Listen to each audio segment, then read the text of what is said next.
grew up in a very small town in the middle of the mountains of Colorado. My graduating class had 51 people in it, and I went to school, and I walked up to her and I said, "Hey, how's it going?" And she said, "Oh, hi Jonah, how are you?" And I said, "You know my name?" And she said, "Yeah, I'm in all your classes. Always have been." And I said, "Great, awesome. Anyways, I wanted to ask you a question. I was going to ask her to the homecoming dance." And she said, "Oh, wow, really? Well, I have a question for you, too." And I said, "What? Maybe she's going to ask me to the homecoming dance. All right, well, you go first." And she said, "Okay, well, here's the thing. We're going to do this thing at school.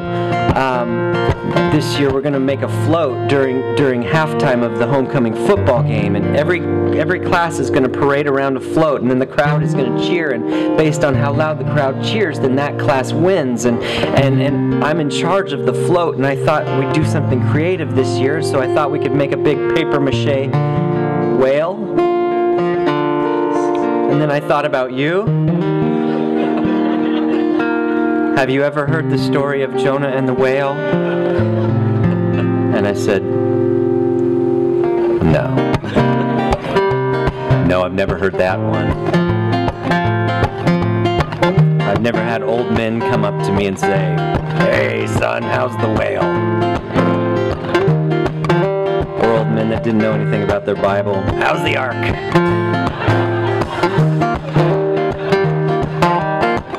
I said, "Yes, I have heard this story."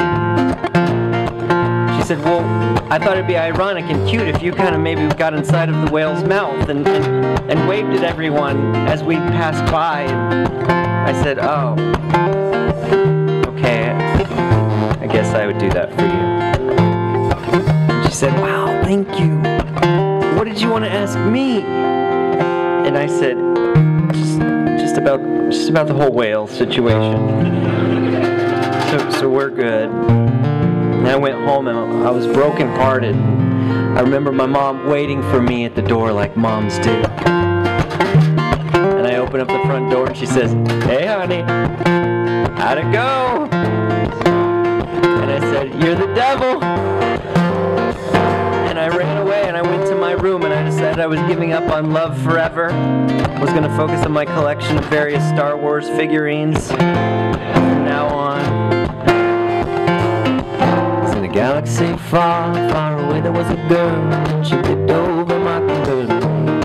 She was lipstick and luxury, chaste as a pearl and a lady in waiting in vain. Because the thing she wanted most was a cup of Italian toast. Just show it wherever you are. She said that I'll kiss you and hug and say that I love you if you will be my bright shooting star. But you're so high in the sky, and to get up to you I've gotta put on my moon boots and fly. I've gotta get up to you and put on my moon boots and fly.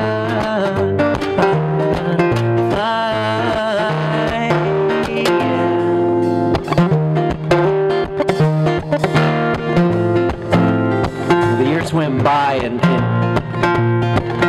I had heard that they were coming out with some new Star Wars movies, 3 of them. It was going to be like the first in the series, but it was going to be the last in the series. I didn't know what it meant, and I did not care. I was going to go to the premiere, and I was going to wear my Lando Calrissian outfit. And so I went to the premiere, and I looked over, and there she was, the same girl. And she was dressed up as a Wookiee. And I said, "Oh my goodness, I can't believe that you still, after all these years."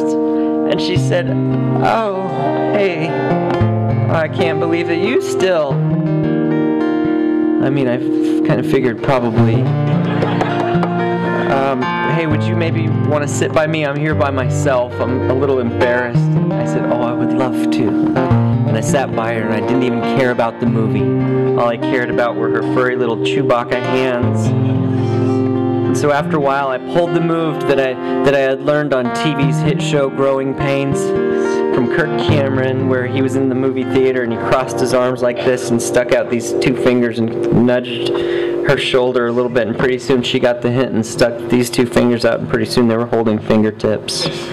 And then by the end, we were fully interdigitating.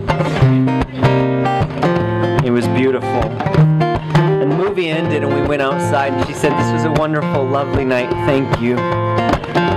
And I said, "Thank you." And she said, "I should probably go." And I said, "No, don't go. Would you maybe want to come over to my parents' house and we could have a cup of Tang, the beverage that can be served hot or cold, your choice. And we could have some toast with cinnamon and sugar on top." And she said, "Oh, Tang and toast. You like that and Star Wars?" And I said, "Oh, you know I love it the most." And she said, "I like those things." And this is the reason, guys, why it's why, you know, you walk down the sidewalk with your buddies and you look across the street and you see a guy and he's got a girl on his arm, and you nudge your friend and you say, "How did that guy get that girl?" It gives me hope. And the truth is that if it's real love, if it's good love, it's that they have a heart connection. You know, she may act like she wants to be loved for what she is on the outside, but it's not true. She wants to be known for who she is on the inside. That's the good stuff right there. And so one day when I was working at the corner grocery store, she said, "Pardon me, don't I know your name?" And I said, "It's Jonah." "I don't know, but is that Wonder Bread?" "Hello. Dare I dream you about the value-sized Tang?" She said, "It's fruity." "I know." She said, "It's sweet." "Oh, sure." Then we took off and went MIA, and I kissed her and hugged her and told her that I loved her. Now we live over Mockingbird Lane. Now we live over Mockingbird Lane. Oh, but you're so hot.